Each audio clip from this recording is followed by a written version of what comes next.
டேஸ்டான வடகறி எப்படி செய்யுதுன்னு பார்க்கலாம். நான் இன்றைக்கி 100 கிராம் கடலைப்பருப்பை 2 மணி நேரம் ஊற வச்சு எடுத்து வச்சுருக்கேன். இது ஒரு மிக்ஸி ஜாரில் ட்ரான்ஸ்ஃபர் பண்ணிக்கலாம். ட்ரான்ஸ்ஃபர் பண்ணிவிட்டு கொரன்னு அரைச்சி எடுத்துக்கலாம். அரைக்கும் போது இது கூடவே 1/4 டேபிள் ஸ்பூன் சோம்பு ஆட் பண்ணிக்கோங்க. ஆட் பண்ணிவிட்டு இதை நல்லா கொரன்னு அரைச்சி எடுத்துக்கலாம். இதை அவிச்சு எடுத்து வச்சுக்கலாம். எப்போவுமே இட்லி வேகிற மாதிரி இட்லியை நல்லா தண்ணி ஊற்றி வேக வைக்கிற மாதிரியே அரைச்சி வச்சுருக்க கடலைப்பருப்பை இந்த மாதிரி கொஞ்சம் கொஞ்சமாக எடுத்து வேக வச்சு எடுத்துக்கோங்க. இது வேக வைக்கிறதுக்கு அதிகம் நேரம் வேண்டாம். ஜஸ்ட்டு ஒரு ஆவிலே இது நல்லாவே வெந்துடும். க்ளோஸ் பண்ணிவிட்டு ஒரு 3 நிமிஷம் போல் வேக வச்சு எடுத்துக்கலாம். இங்கே பாருங்கள், ஒரே ஆவி தான் எந்த அளவுக்கு வெந்துருச்சுன்ட்டு. இப்போ தாளிச்சிக்கலாம். கடாயில் எண்ணெய் நல்லா சூடானதும் பட்டை, லவங்கம், கிராம்பு எல்லாத்தையும் ஆட் பண்ணியிருக்கேன். கூடவே 1/2 டேபிள் ஸ்பூன் சோம்பு ஆட் பண்ணியிருக்கேன். இது 3ம் நல்லா பொரிஞ்சு வரட்டும். இது எல்லாமே நல்லா பொரிஞ்சு வந்த பிறகு நான் 3 மீடியம் சைஸ் வெங்காயத்தை குட்டி குட்டியாக கட் பண்ணி எடுத்து வச்சுருக்கேன். அதையும் ஆட் பண்ணியிருக்கேன். கூடவே 4 பச்சை மிளகாவையும் கட் பண்ணி ஆட் பண்ணியிருக்கேன். உங்களோட காரத்துக்கு ஏற்றாற் போல் நீங்கள் கூடவோ குறைச்சி ஆட் பண்ணிக்கோங்க. இதை நல்லாவே வதங்கி வர அளவுக்கு வதக்கி எடுத்துக்கலாம்.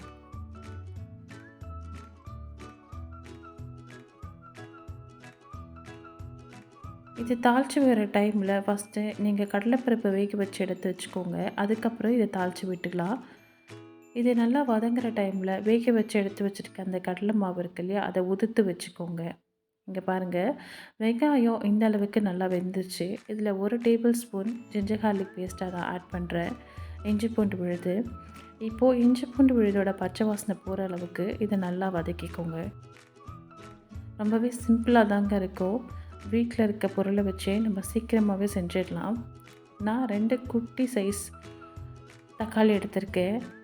அதையும் கட் பண்ணி ஆட் பண்ணியிருக்கேன்.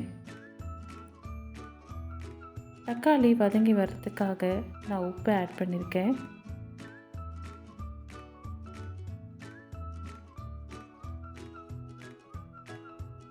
இது எல்லாத்தையும் ஒன்று சேர நல்லா வதக்கிக்கலாம்.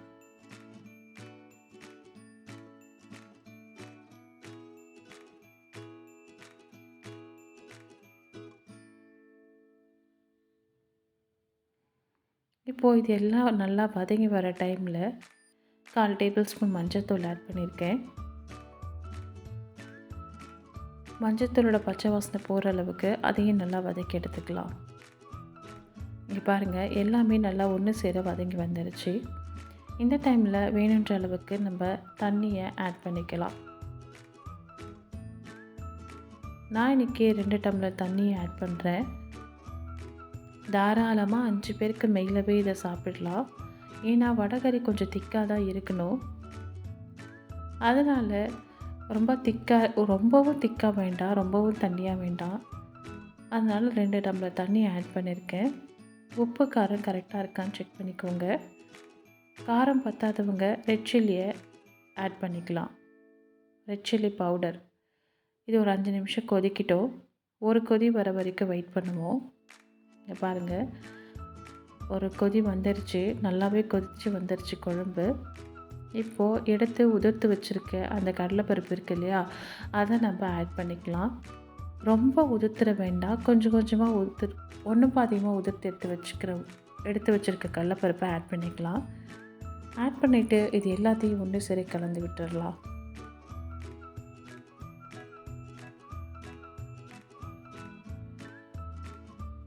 நீங்கள் கொஞ்சம் கடலைப்பருப்பு போட்டாவே வடகறி அதிகமாக வரும்.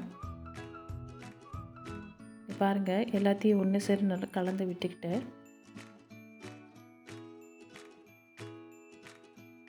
இப்போ கொஞ்சமாக red chilli powder 1/2 tablespoon add பண்ணியிருக்கேன்.